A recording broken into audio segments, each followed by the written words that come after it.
Next, bisa. Walah.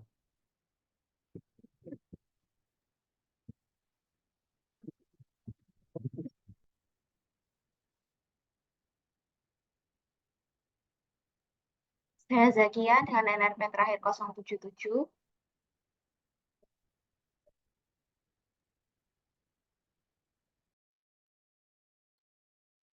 Saya Alfiolaya dengan NRP 085.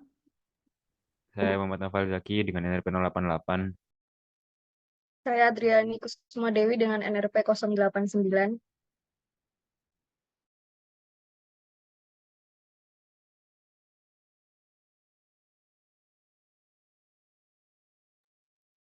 Oke, next.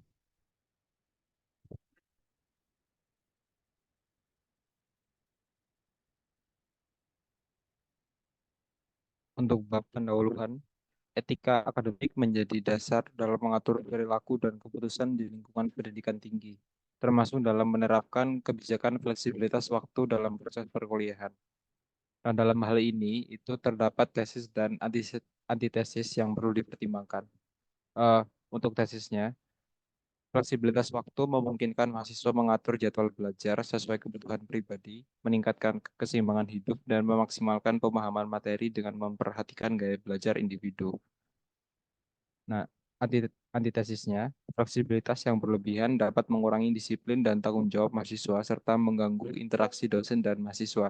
Diperlukan pendekatan seimbang dalam merancang kebijakan fleksibilitas waktu untuk memastikan manfaat bagi mahasiswa tanpa mengorbankan kualitas akademik. Iya, next. Berikut adalah studi kasus dari fleksibilitas waktu atau tesis yang kami bawa, yaitu antara keterlambatan mahasiswa dan juga dosen. Terjadinya keterlambatan akibat dari kemacetan yang di Surabaya yang kerap kali dirasakan oleh pengguna jalan. Pada studi kasus kali ini, kami akan membawakan studi kasus antara keterlambatan seorang mahasiswa dari suatu kampus dan juga dosen dari mata kuliah mahasiswa tersebut. Dampak yang dirasakan oleh mahasiswa, sebut saja mahasiswa A, seorang mahasiswa arsitektur di ITS yang mana diharuskan untuk mengikuti mata kuliah pada jam 7 pagi, namun terpaksa harus terlambat akibat terjadinya kemacetan di daerah Mer, Surabaya. Daerah Mer itu merupakan salah satu daerah yang memiliki tingkat kemacetan yang cukup tinggi di Surabaya, terutama pada saat golden hour. Maka dari itu, pada saat di pagi hari ini, mahasiswa tersebut harus terlambat dan tidak dapat memasuki kelas tepat waktu karena terjebak oleh kemacetan. Namun, setelah mahasiswa tersebut meminta izin kepada dosen yang bersangkutan akibat keterlambatannya, dosen tersebut juga mengalami kemacetan yang sama sehingga tidak dapat memasuki kelas dan melanjutkan aktivitas belajar mengajar dengan baik seperti yang seharusnya.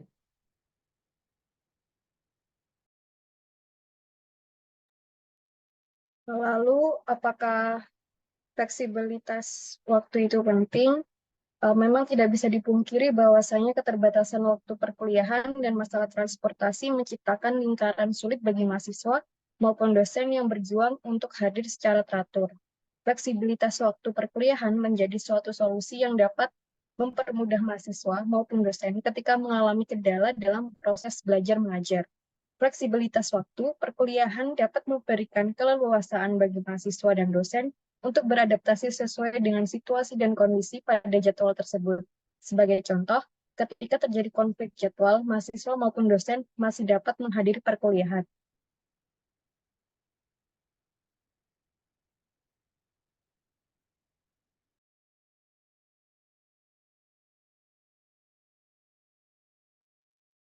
Baik, selanjutnya apakah kebijakan fleksibilitas waktu tadi menjadi penyebab dari penurunan integritas pelaku akademik? Nah, potensi penyalahgunaan kebijakan fleksibilitas waktu ini cukup tinggi, di mana sebagian individu mungkin melakukannya dengan sengaja, bukan karena faktor eksternal seperti kemacetan. Kebijakan ini juga dapat menimbulkan persepsi ketidakadilan bagi mahasiswa dan dosen yang berkomitmen tinggi terhadap ketepatan waktu. Pengurangan waktu efektif pembelajaran menjadi konsekuensi yang tidak dapat dihindari. Kedisiplinan terhadap waktu merupakan tanggung jawab moral masing-masing individu sebagai pelaku akademik formal. Kebijakan fleksibilitas waktu masuk kelas akan mengurangi nilai kedisiplinan yang akhirnya berdampak panjang terhadap tingkat profesionalitas seseorang. Dengan demikian, meskipun niat dibalik kebijakan fleksibilitas waktu adalah untuk memberikan kelonggaran, dalam penerapannya justru dapat merusak prinsip-prinsip fundamental etika akademik dan merendahkan standar keunggulan akademis.